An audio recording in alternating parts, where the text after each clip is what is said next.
The sun hung low in the Texas sky, casting long shadows over the crumbling stone walls of an old mission, its silhouette framed by an orange-hued horizon.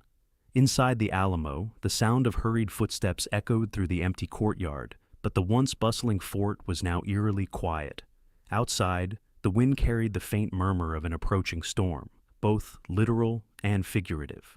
It was February 1836, and the few hundred Texian defenders gathered in this humble mission were about to face a threat they could not ignore: a relentless army of thousands under the command of Mexican General Antonio Lopez de Santa Anna.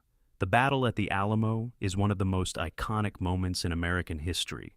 For over 180 years, we've been taught the story of the 13-day siege, of heroism, sacrifice, and defiance against overwhelming odds. We know the names: Davy Crockett, Jim Bowie, William B. Travis. Their bravery has been immortalized in textbooks, movies, and monuments. But beneath the well-known tale lies a deeper, more mysterious narrative, one filled with untold stories, unanswered questions, and conflicting truths. What if the battle at the Alamo wasn't just a stand of valiant men facing certain death? What if there are hidden truths about the defenders' motivations, their decisions, and even their ultimate fates that have been buried by time?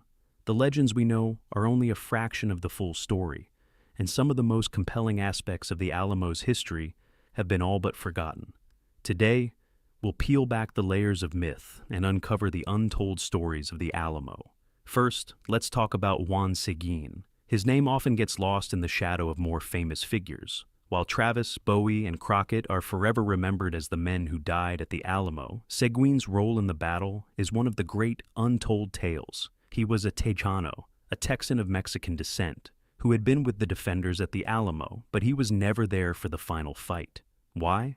He had been sent by William B. Travis to gather reinforcements for the defenders of the fort.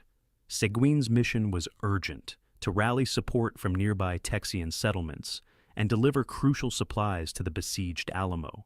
But despite his efforts, reinforcements never arrived in time. Seguin's absence is often seen as a missed opportunity. After all, he might have been able to turn the tide of the battle had he returned in time. Yet his story does not end with the fall of the Alamo.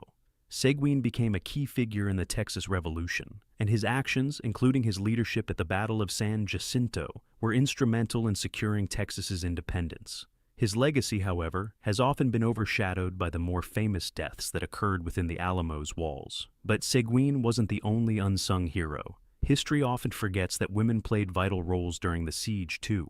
It's easy to imagine the Alamo as a battlefield where only men fought, but the presence of women was crucial to the story. Susanna Dickinson was one of the very few survivors of the Alamo. After the siege, she was taken prisoner by Santa Anna's forces and later released. In her captivity, Dickinson provided one of the first detailed accounts of the battle, and her words, describing the final moments of the siege, were instrumental in spreading the story of the Alamo to the world. But there were others too, women like Angelina and Sarah Dilley, who lived on the Alamo's outskirts and witnessed the siege from a distance. These women may not have been armed, but they were part of the larger story of the Alamo's resilience.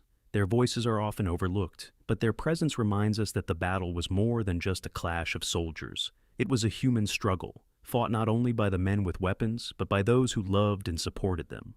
And then there are the mysterious figures of the Alamo, figures who seem to have faded from history, leaving only traces behind. Take the case of the Native American soldiers who fought in the battle. It's well known that many Native American groups had complex relationships with the Texian forces, some siding with Mexico, others with the revolutionaries. A few Native Americans fought on the Texian side, but their names have largely been erased from popular accounts of the battle. One such individual was the Cherokee leader, Duwali. While Duwali didn't fight at the Alamo, his actions in supporting the Texian cause speak to the broader, often untold narrative of indigenous involvement in the revolution. The Alamo was not just a battle between Mexicans and Texans. It was also a clash between cultures, ideologies, and people who saw the revolution in different ways. Native Americans were not mere bystanders. They were active participants, with their own reasons for choosing sides. Yet, in the traditional telling of the Alamo's history, their stories are rarely explored. There's also a significant mystery surrounding the fate of the defenders. Davy Crockett's death has become part of the Alamo mythos. For generations, we've been told that Crockett died, fighting bravely to the last man, killing several Mexican soldiers before meeting his end. But what if that story is not entirely accurate? Accounts from survivors vary, with some suggesting that Crockett surrendered in the final moments of the battle. Was he executed by Santa Anna's men after laying down his arms? Did he, as some legends suggest, die as a martyr, fighting fiercely until the very end? The truth remains shrouded in mystery. Despite conflicting testimonies, one thing is certain. Crockett's death has been etched into the collective memory of America, cementing his place in the pantheon of Alamo heroes. Jim Bowie's story is equally fraught with mystery. While often portrayed as a fearless leader who fought valiantly at the Alamo, Bowie was gravely ill during the siege, reportedly suffering from a deadly fever. Some believe that Bowie wasn't in a position to lead during the final hours, and his role in the battle was more symbolic than tactical. The tension between William B. Travis and Jim Bowie, both leaders with differing views on how to command the defense, was real, and it may have played a role in the disarray that marked the Alamo's defense. Could their disagreements have contributed to the defenders' inability to hold out for reinforcements? Or were they simply doomed by the sheer might of Santa Anna's forces? But there's one other story, one that most people never think about, the story of the battle itself. The Alamo, as a military stronghold, was not an ideal place to make a stand.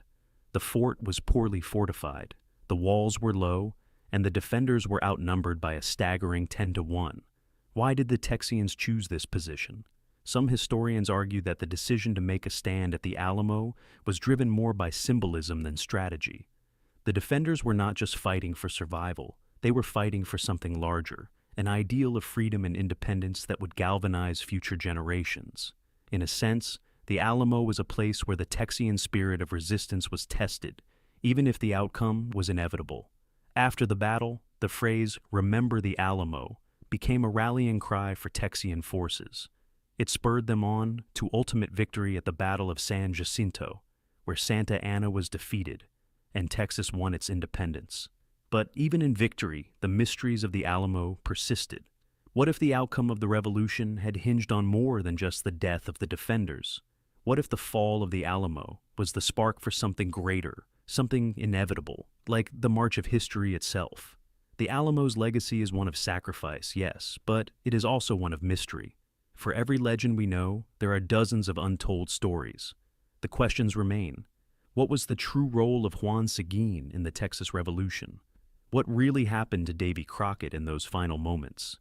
How did the indigenous people of Texas shape the outcome of the war? And, perhaps most hauntingly, why did the defenders choose to make their stand at the Alamo, knowing they would likely die? The answers to these questions may never be fully known, but the mystery of the Alamo only makes it more compelling, more poignant. The battle's legacy isn't just in the blood that was shed, but in the lives it touched, in the stories that have faded into the shadows of history. The Alamo wasn't just a fight, it was a symbol of what people are willing to sacrifice for freedom, even when the odds seem impossible. And perhaps in the end, it's the mysteries of the Alamo that make it more than just a battle. It makes it a legend.